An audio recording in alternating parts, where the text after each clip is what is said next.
Hello and welcome back to Bane of Morgoth Miniatures. We're back here again with our familiar friend. As you can see from the last video, I did a lot more of the coat work, all that trim. I left this little bauble because I'm going to make it match over here with this guy here, this little tassel. I think will be better as a pop of color as opposed to blending in with the rest of the robe. Now, as I mulled over what I wanted to do next, I think we're going to take on the big part of this project, and that is the fur. Every last bit of fur. Now, he's an animal, so it's all over, quite a lot of options.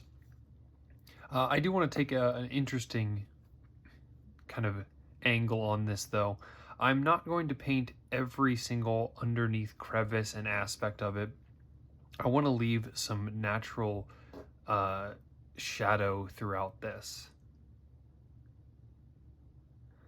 And I think the best way to do that is to make sure that I'm acting only from the top surfaces, working down from where the light would be hitting. So all these underneaths of these greens and blues, these blues and purples, we're going to find the underneath is going to be that cold shadow. And in this case, I'm going to try and follow my own rules of working with the biggest brush that I think is usable for this. Now, I don't want to cover every ounce, every inch of this skin in my starting color. This is not white. If you've got a clear eye, you can tell that that's actually more of like an ancient stone is the color that I'm using here. But I am going to boost up to the classic titanium white eventually.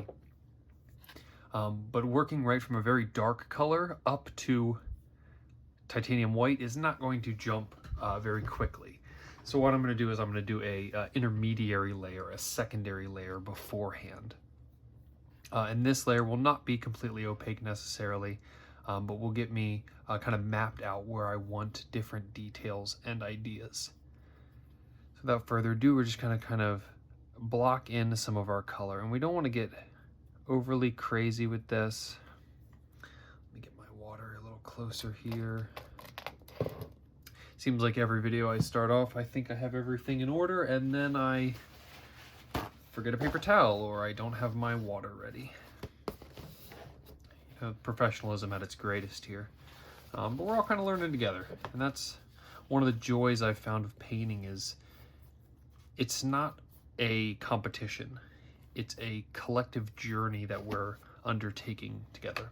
Now, granted, there are competitions and there are times where you have to be on the pinnacle of your skill, but oftentimes when you're just painting, this is a time to kind of throw away those things. You know what? This brush isn't making me very happy. That's one of my crazier brushes. I tend to beat that one up a little bit. So I think we're going to switch over to something a little more targeted, something that has got a little more accuracy to it.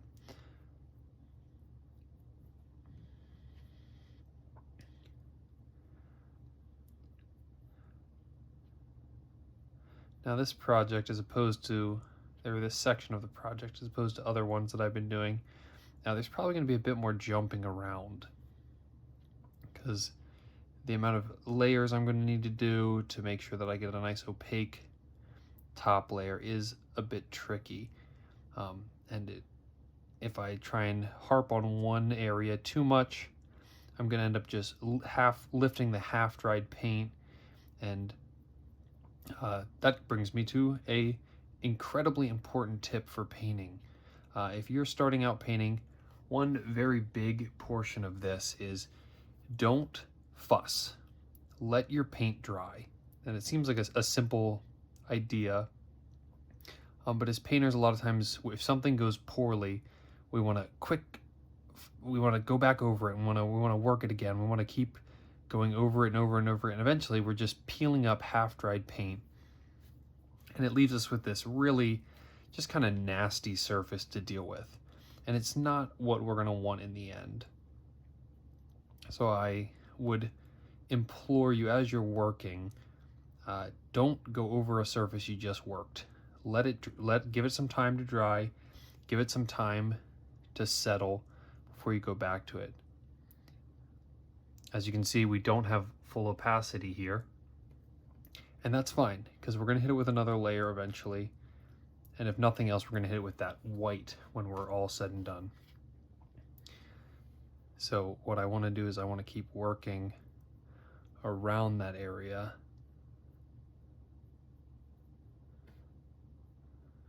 as opposed to going back to an area I've already done.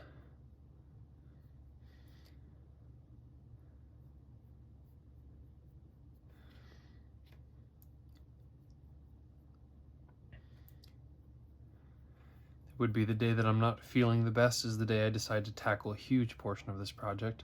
But as always, I'll keep it to probably a 15 or so minute video.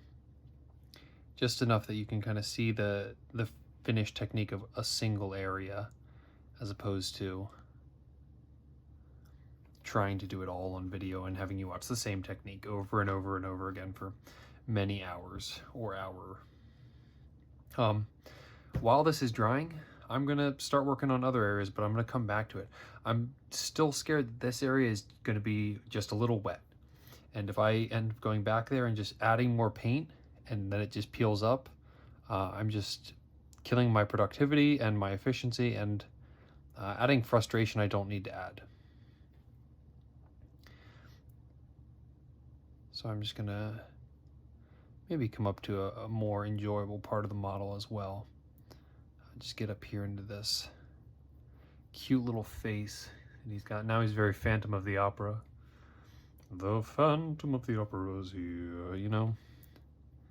Maybe I aged myself a bit with that one, but I've always enjoyed some of those musicals and the theatricals that they bring to things. But we find ourselves here kind of getting just some colors blocked out. I try and do this off screen if I can, because it's a time-consuming process, but it's a very important process. If you don't work with a good layers of opacity or thickness up to your paint, really those secondary colors will bleed through. If you want them to, that's fine, but with what we're aiming for now, I don't want them to, and it doesn't matter if I get on the eye. I'm just not aiming to cover the eyes. Those eyes are going to be a nice crystal blue when we're done with them, a very nice sky blue. But that will be its own little journey. And as every miniature painter will tell you, they love painting eyes. If they could just have a beholder that has a ton of eyes and just paint them all day, they would love that. Clearly sarcasm, as eyes tend to be both small and in hard to reach areas and frustrating to get to. So as you grow in your painting journey, just know that even professional painters get a little frustrated with eyes at times. Not saying that I am, but I have seen enough material to know that it is not a solo thing. Many people feel this. This is another thing that I think is important to talk about, is the reason I put models on handles like this. And there's just a bit of, the word escapes me, not paperclip, but a hanger, a clothes hanger, a metal clothes hanger.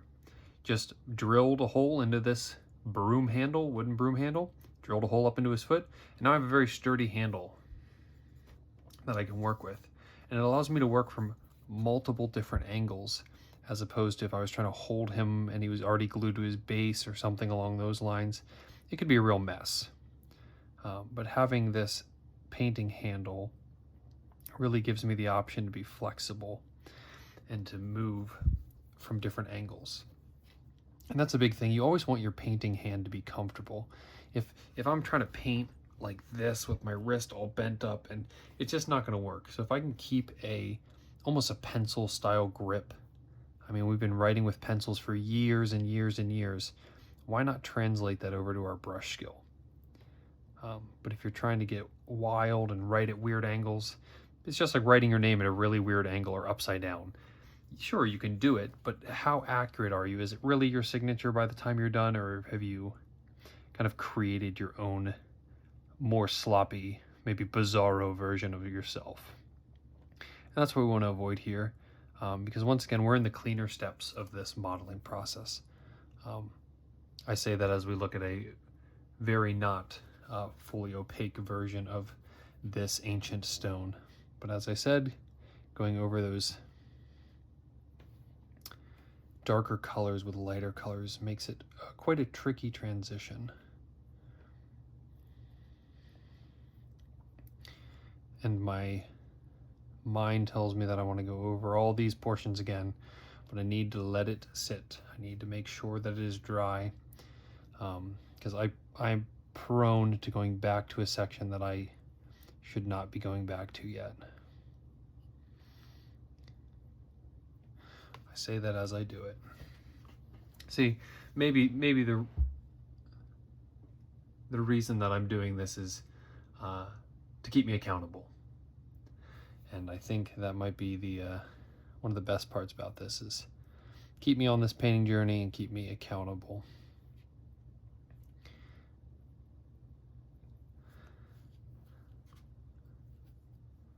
Another fun thing about trying out some of these things is, I tend to be an open person and not shy away from mistakes happening.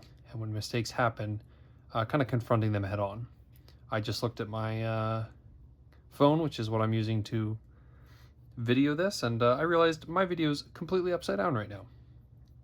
So that's going to be a very joyful little transition, but mistakes happen, and you can find yourself frustrated and bogged down by mistakes, or you can use them to learn something about yourself. When you get caught up in a mistake, or you realize something is misplaced or out of the ordinary, how do you respond? How do you find yourself in those moments of difficulty or annoyance? Because oftentimes that teaches us things, tells us things that maybe we should work on. If we always get upset about certain things, maybe we need to realize those are trigger points for us. And painting has that as well. A lot of times I get the critique of, I would never be patient enough to paint. And patience is a portion of this hobby, but a big portion of it is just realizing that mistakes are going to happen and overcoming. And wow, if that doesn't sound like life, I don't know what does. Because no one's perfect, and no one has a perfect way to do everything. I imagine if you got to talk with some very talented painters, they would tell you, yeah, I'm winging it a portion of the time, and I try new things, and sometimes it works, sometimes it does not. And that is a key thing here, is you have to let yourself fail sometimes. You have to be willing to push edges, to push boundaries. And when you fail, say, okay, why'd I fail? And is there anything I can actually learn from this? Or was it just complete waste? Sometimes it's a complete waste. Sometimes we put in effort and it comes up void. If nothing else, we learn that's not the process. We learn that's not the technique that we want to employ. But if we stick to it and we take our time, eventually those errors and that time and that commitment will start to yield fruits. And let me be the first to say, sometimes it takes a long time. Sometimes it's not let me figure this out and boom, I've got it nailed down immediately. You can't buy skill. You can pay for skill. You can pay another person for their skill, but you can't buy skill. That's not how it works. We see it in the classic of Harry Potter, where Draco Malfoy wants to be as polished and good as Harry Potter, but Harry Potter's just kind of got it going on, main character syndrome and everything. And with that, we have to realize, sometimes we're not the main character. Sometimes we have to put in more work than other people, but sure enough, does that stop anyone from being good? No. We all get to kind of take that path on our own and learn. I wonder how this is going to be. Is this going to be something that will be enriching for me immediately, or is this something I'm going to really work for? And I found that the things that I've worked for the hardest in my life are the things that come back and are the most enriching things, that are not quickly, but in time, they find themselves to be the more enjoyable things I do with my life. And painting has been one of those. I took to it naturally early, but there's been a lot of fail steps and a lot of learning that went into it with a good deal of frustration. So now we've gone and done our second coat, and maybe I'm a little blown out with this light. If I turn it down a bit, we can kind of see that we've got a very ghosty tiger going on. But now we can start to get into, see what I said, that section there is getting overworked. I'm not letting it dry. We can get into our titanium white, as Miniac might say. If you are struggling to find a good white paint, then this is the one. I don't know how many people have to recommend it, but it is quite good and very enjoyable to use. The coverage is great. It's smooth. It's not chalky, which is like the main complaint people bring forward on these kinds of paints, these whites, I should say. And it leaves you with a vibrant, vibrant white. And that is another major complaint that people will bring forward about white paints, is that they adapt the undercover. They don't have good coverage, that chalkiness. There's so many different things with white. And as you can see, once I've established that base coat properly, kind of creating a divide between the real dark underneath and this, it gives us an opportunity to really kind of map out some of this white.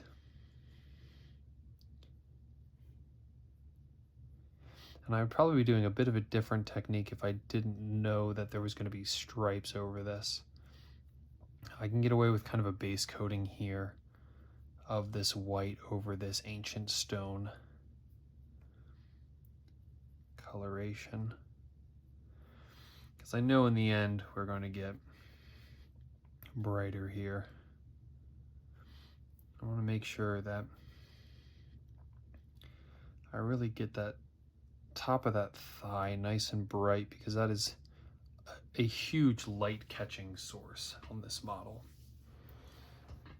And I don't mind leaving a little bit of that brownish color, because if you look at pictures of Bengal tigers, a lot of them have just that hint of brown from their pigmentation. I'm going to try and be a little more specific where I place white up here and what directionality I pull each color, or each stroke, I should say.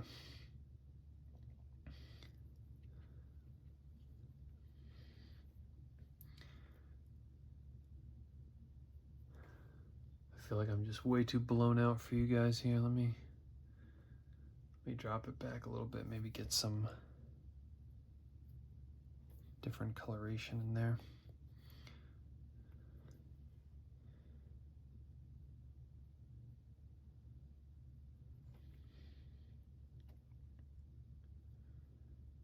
Now this titanium white is a good bit more liquidy than the other whites you might find, like Corax white or matte white with Army Painter, and which causes me to not want to water it down at all. Naturally, the movement of my brush and the cleaning and the pointing of my brush, I don't put my brush in my mouth. I mean, I'm all for it if you're part of the brush lickers club, but that is not me. At work, I get enough harmful chemicals and stuff around me that I don't necessarily want more pigmentation. I already get rust dust and other things working in a steel warehouse in my lungs, so I think I'll lay off this particular form of contamination. Leaving this ancient stone in some of those shadowy portions is going to lend to natural shadow as well, and that is a big thing here.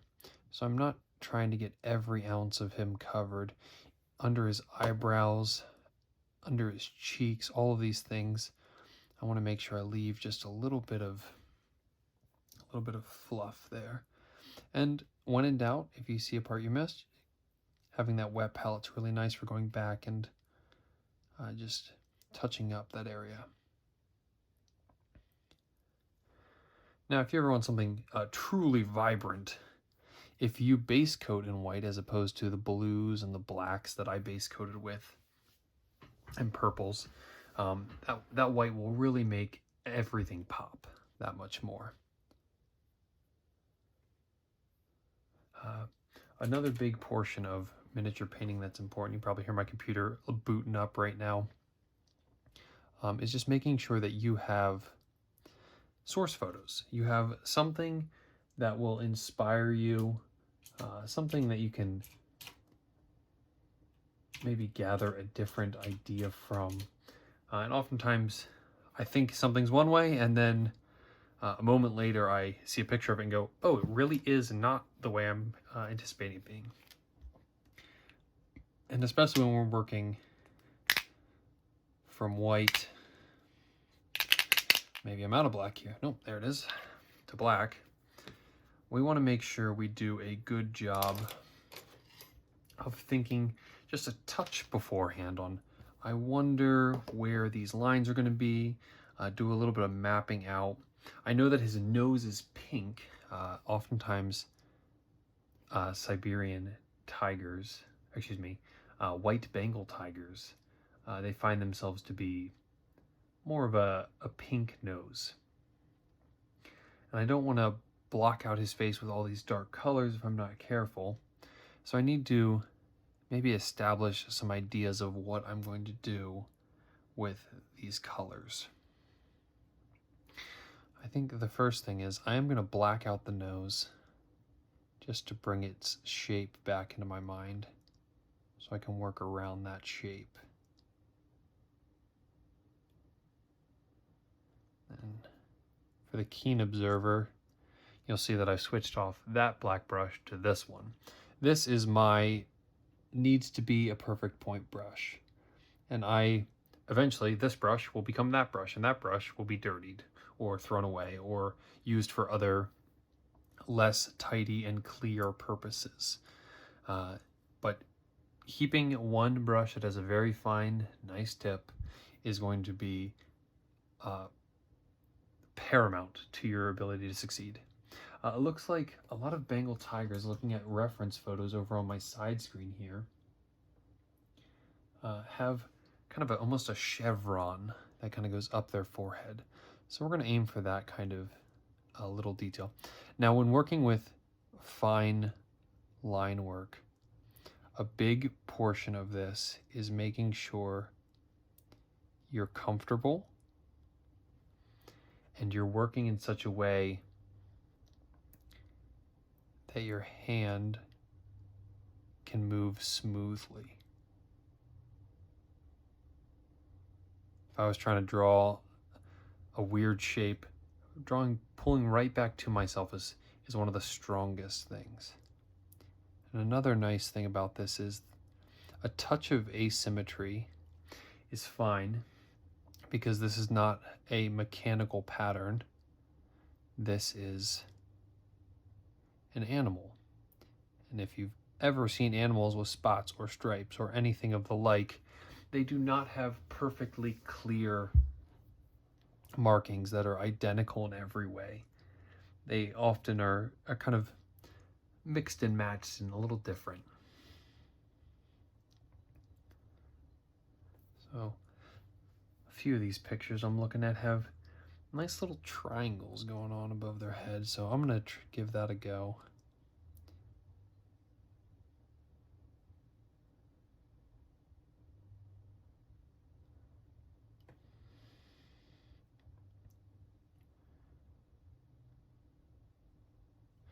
I'm just going to make sure that everything I do, I just do to the other side as well.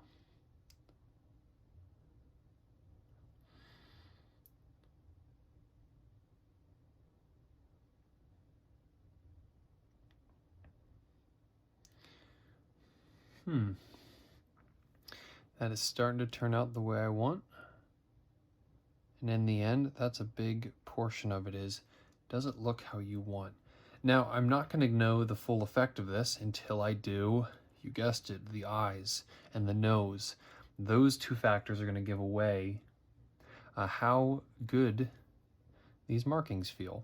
Because right now it might feel like the eyes are up there where that black dot is, as opposed to down where they should be.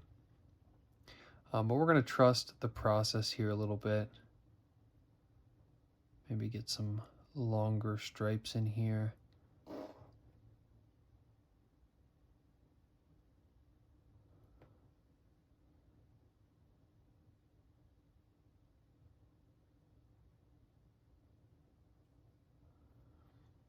That's starting to feel right. We got to be careful around the jaws, because cats have whiskers.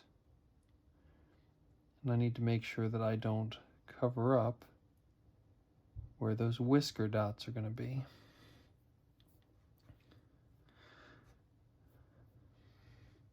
Now, something that, looking across all these white tigers that I'm seeing, is that this nose, completely clear on all of them. These jowls, very clear, except for the dots of those whisker marks. So I need to make sure I'm true to that as well. But it seems like these kind of markings on the outside tend to wrap like a circle around their face.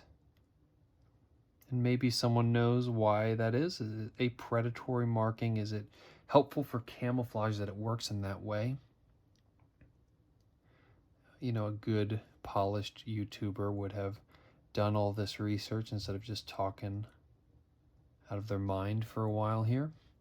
But here, you're kind of stuck with me, and I'm happy you're here. I think I want to push my luck here and try and trace out a little cute mouth here.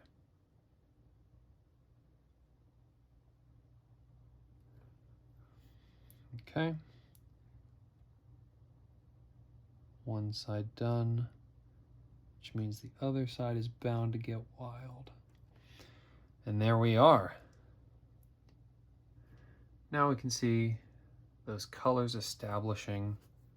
We're starting to actually get to the point we want to get to. But I have been going on for quite a while now at this point, and I think I have covered just about everything for this section. I will go through and you'll see a very much more white tiger by the time I come back next time. Thank you so much for staying with me until the end of the video. Hopefully you don't get tired of my voice, but I tend to process as I work, and that's done me well. Sometimes I can solve my own problems just by talking it out. I hope you have an enjoyable rest of your night or your day, and I hope to see you back at the channel. Thank you so much, and it's really an honor to be able to paint and hopefully entertain you. And with that, have a good night. Goodbye.